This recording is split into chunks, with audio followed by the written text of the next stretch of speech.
Welcome to the channel. In this video, I share my IVF egg retrieval journey and surgery and all my experience. Obviously, I'm not a doctor. I'm telling you as my personal experience as a friend, what I have learned throughout the journey, as well as do I recommend it and a few tips. I put timestamps on this video so you can go to the place you are interested in fast. So first of all, who am I? My name is Jasmine. I'm 33 years old. I live in Orange County, Southern California with my husband. We have been married for 2 years, and because of COVID, we weren't able to have our wedding, so our wedding is around the corner.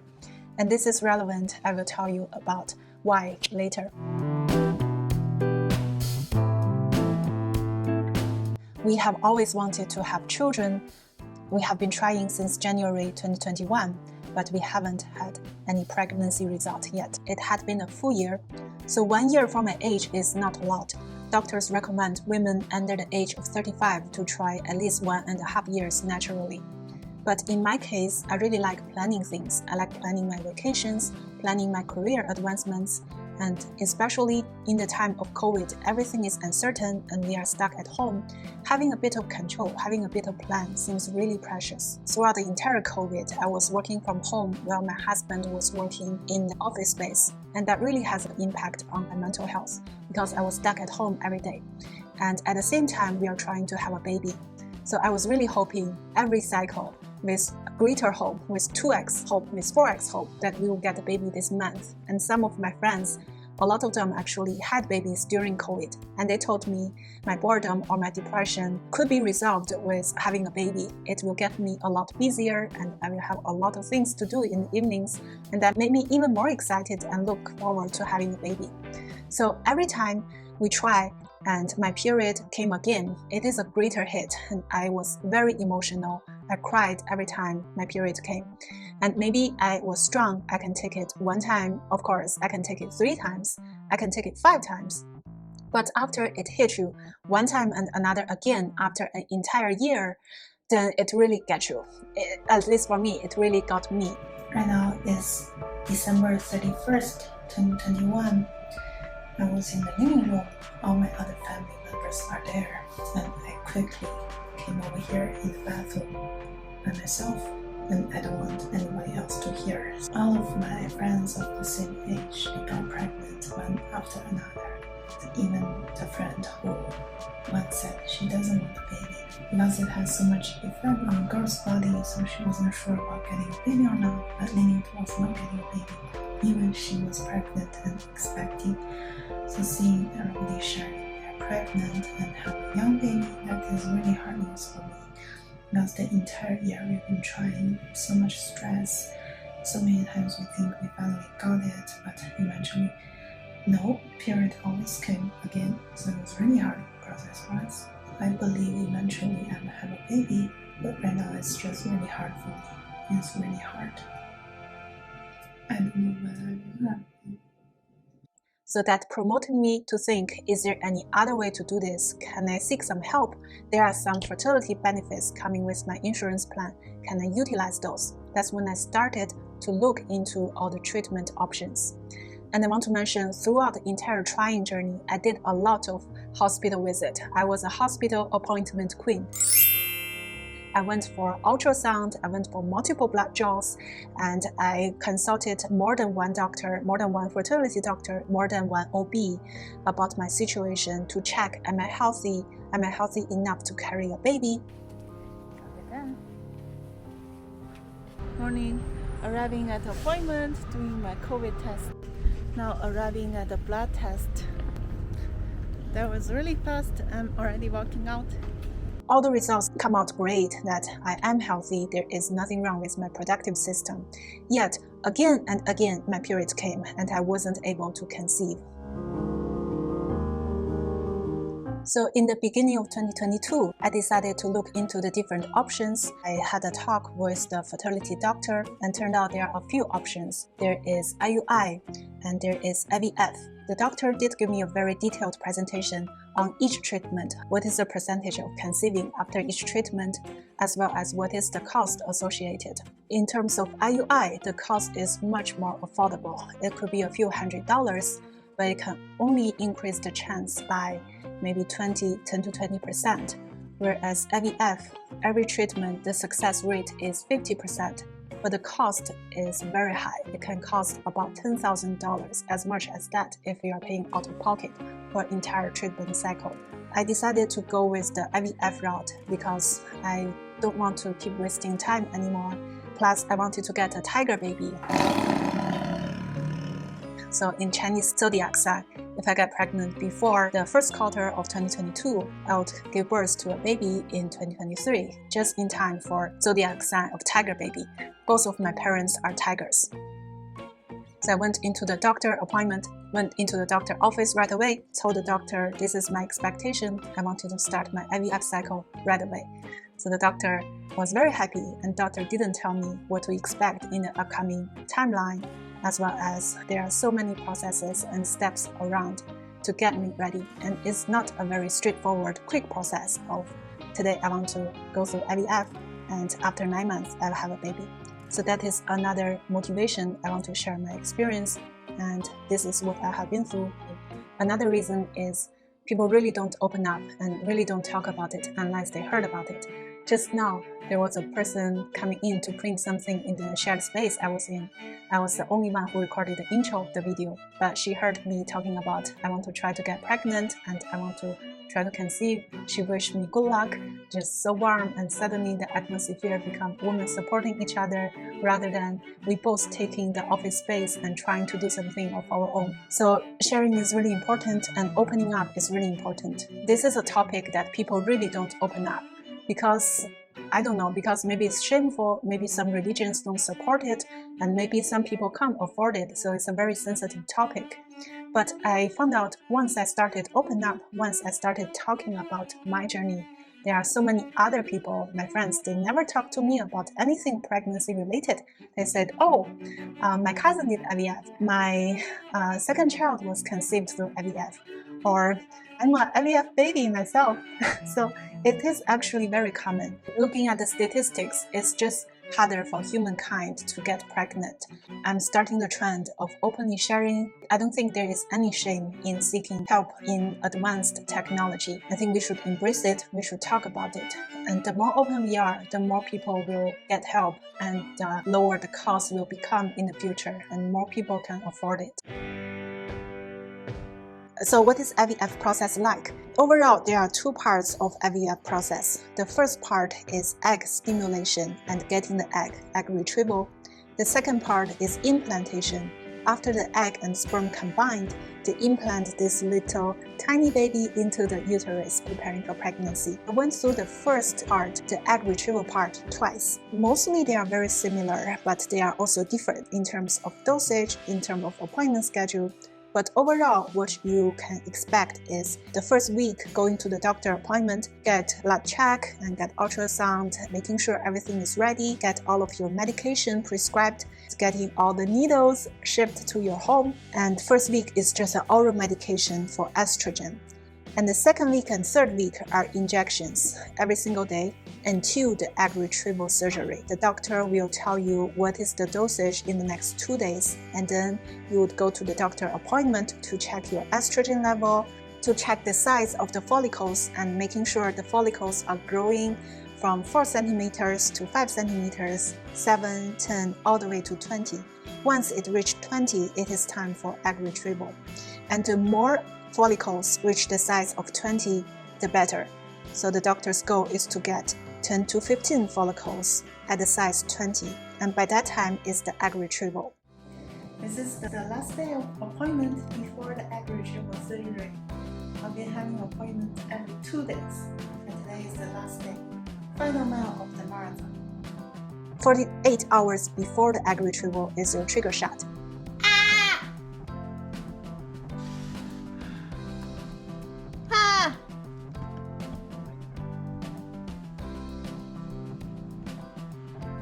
Okay. This feels better. And that is going to be the last dosage of medication. Once that trigger shot is shot, then your work is done. All you need to do is go to the doctor's office and they inject anesthesia. You take a nap for 20 minutes, and when you wake up, your eggs are retrieved. Since the morning of the egg retrieval surgery, we are now on the way to the clinic. This is the moment.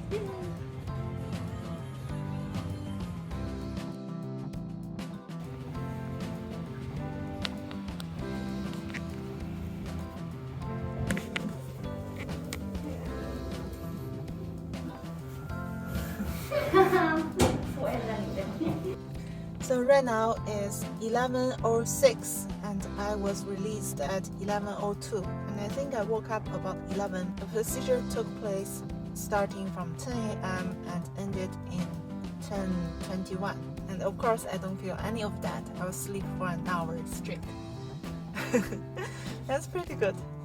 Oh, by the way, for guys, it's really easy. Just on the day of the appointment, ejaculate and hand over the sperm, and that's it. The upcoming week, there are two things. The first thing is you take a rest and eat something healthy to recover your body. At the same time, you may get daily updates or every 2-day updates from the doctor telling you how are the eggs combined with the sperms, how many eggs retrieved are mature, how many eggs are combined successfully with the sperm, and out of those, how many continued growing and how many keep growing until a certain size. This is a funnel process. Amount of egg retrieved will be greater than the amount of mature egg and be greater than eggs successfully combined with the sperm.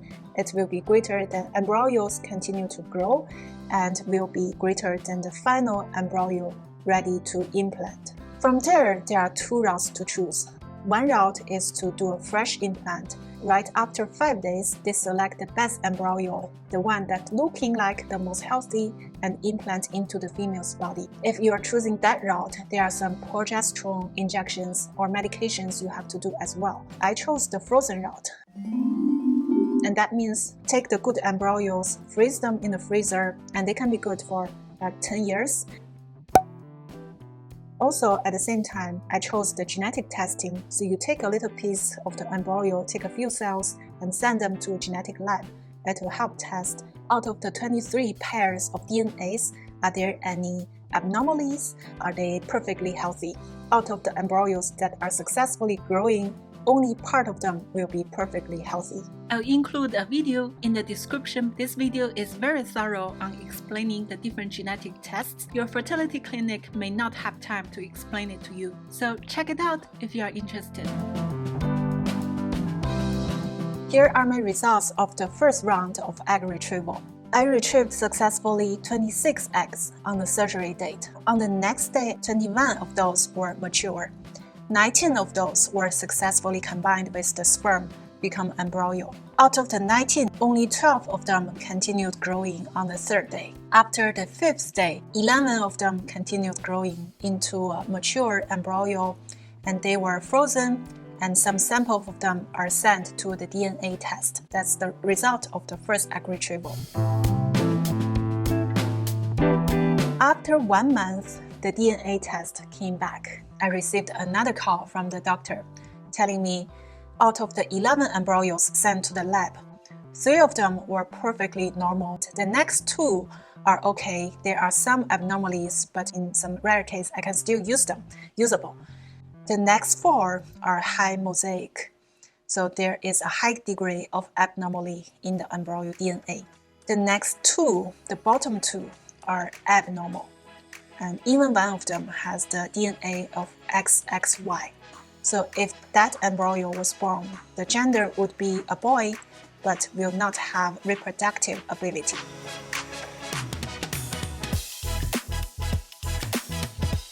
And out of the 5 good ones, the 3 perfect ones, and the 2 usable ones, the gender, they are all girls. I love girls and I want to have a baby girl. I also want to have a baby boy. And on top of that, when I heard the result, it was in the middle of April. Our wedding is in the beginning of July, our wedding and honeymoon. From April to the beginning of July, there are still 2.5 months. So we can choose to do nothing, just relax. And I did that. I planned a trip with my girlfriend to Costa Rica right away. Video here. I wanted to plan even more trips. But the doctor had a good point. If I do another round of egg retrieval, and freeze them. Those embryos can be used for the next 10 years, and I can keep my eggs at the current age, 33. And if I have a baby first and then coming back to an IVF, my eggs will at least be the age of 35, I imagine. So I have the extra 2 months. Why not do another round of egg retrieval? Just like that, I decided to do another round. I guess that is also a testimony that I really enjoy the process. I didn't really enjoy the process, but it wasn't a pain. It was very smooth. The doctor and the nurses, they're really supportive. And the appointments, if you schedule them in the mornings before the workday start, it actually didn't interfere with my schedule, and I didn't feel this is on the way. The only thing I had to sacrifice was the second week of the trigger shots and the first week after the egg retrieval surgery. So 2 weeks around the egg retrieval surgery, I couldn't do workouts and have to eat healthy and eat carefully. So those are the only sacrifice. In terms of cost, I did pay out of pocket, maximized my insurance out-of-pocket amount, but my insurance does cover IVF for the most part. So I decided that everything lined up. I want to do another round of egg retrieval. I want to keep my eggs at my healthy age, at my current healthy state, and I want to utilize the time I have before I do the implantation, before the wedding and before the honeymoon. So with that, I jumped into the second round of retrieval right away. I went to the doctor after my period came. They checked the status of my uterus, checked the status of my follicles, make sure everything is normal, did another round of blood draw, another round of everything check, and then the process started. I'm already familiar with how to inject with all the different medications. This round was a very easy start. I didn't even have to prepare myself mentally that much. I was already with how everything works. And this time I didn't quite follow the instruction of no workout. Now I slightly regret it because I did work out in the first week of the injection. I also worked out only 5 days after my egg retrieval surgery. And throughout the entire injection, the stimulation process, I was traveling and I was eating whatever I want. I was going swimming. I was happy. I think it helped for me to become happy and relaxed, but at the same time, it's not a good idea to tax my body. So after the second round of egg retrieval, I did feel more tired. I felt exhausted almost all day. It was my own doing and I don't recommend it. But all in all, the second round of egg retrieval was much easier mentally. And there is almost 0 blood, so I'm already pretty good at it. My dog is watching the entire time. What do you think, Hibachi? Hibachi doesn't care. Hibachi just wants to go out and pee right now. So now I'm going to do my morning things, walking dog, getting tea, and get ready to be happy.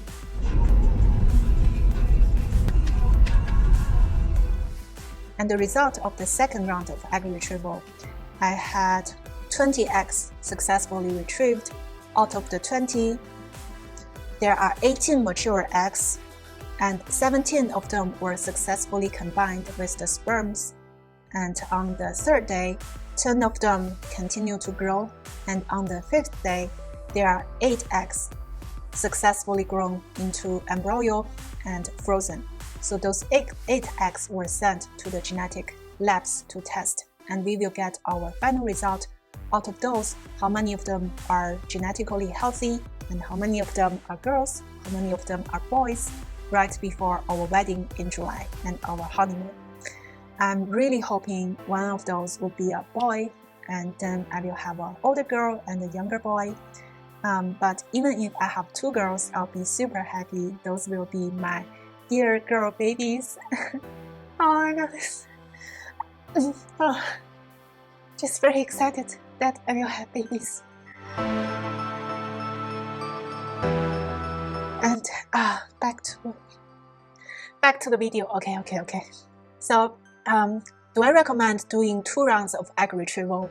Absolutely. Why do I say it? I actually had a different opinion after the first round, after I got my 26 eggs retrieved. And I even told my girlfriend 1 week after the surgery, when I met her in LA, we went shopping together, and she was considering freezing her eggs for maybe future family planning. Right now, she doesn't have a stable relationship, doesn't want to start a family yet. But since egg freezing technology is becoming so advanced, she is considering it. And I told her, at your age, you don't need to do 2 rounds. I told her about my experience, how I got 26 eggs retrieved, and out of 26, 21 are mature. So it's very high likelihood that she will also get a lot of eggs retrieved because of her healthy lifestyle, because of her age. But after I learned about the entire funnel 1 month later, that out of the 26 eggs, only 3 of them become perfectly healthy embryos and are good for implantation, I changed my mind. Till now, it is 2 months after I heard about this result, and now I had my second egg retrieval surgery already successfully completed. I'm even more firmly believe that women considering it should do more than 1 round of egg retrieval. I have also heard stories. Some of the stories are on YouTube. There is a video from Bridget McCall about her infertility journey. I will link in the description box below. She did 3 rounds of egg retrieval, and she even thawed some of the eggs frozen 8 years ago, but none of them survived the thaw.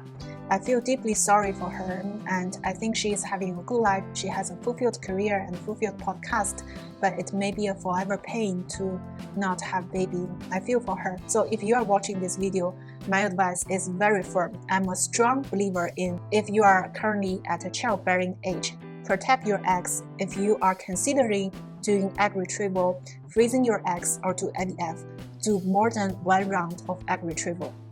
The second round is going to be much easier than the first round. Don't be discouraged if the first round didn't give you any expected result. Do a second round, please. And lastly, my final thought on this topic, is IVF right for you? So there is no one-size-fits-all recommendation, obviously, and you have to consult with your own doctor, taking into account that IVF is a lengthy process. It doesn't only take 9 months, it's much longer than that. I started the journey in February, now it's already June. So far, I completed 2 rounds of egg retrieval, and I still have a lot more to do to get pregnant. So plan well in advance, make sure you live a healthy lifestyle, eat right, exercise, yada yada, of course, but at the same time, do consider early about your options. See what kind of insurance do you have? What kind of fertility clinics are around you? Is it easy for you to get fertility help? Are the people around you supportive enough? Lastly, I want to warn anybody who are watching this video with the thinking in mind that they can just use IVF treatment or use egg retrieval to get around some of the barriers posed to women. For example, having children at a golden career age will impact their career. So freezing eggs for the sake of just delaying having children for a few years. Freezing eggs actually doesn't guarantee success in the final thawed egg amount. So it is not a double insurance policy. Please don't use IVF or egg freezing as a double insurance policy. But if you do want to pursue this route, do it sooner rather than later. I hope my experience inspired you to start thinking early about fertility, thinking early about family planning, because it is a long process. There are statistics showing women as a species are getting less and less fertile over the years, and I do see that happening. I mean, my grandparents, they each have 4 children, and then my parents, they had only me. My husband, his parents had only him. A few generations ago, families are size of 7s and 9s. So modern society do pose threat to human fertility. So do plan early and do seek fertility help, and let's openly talk about it.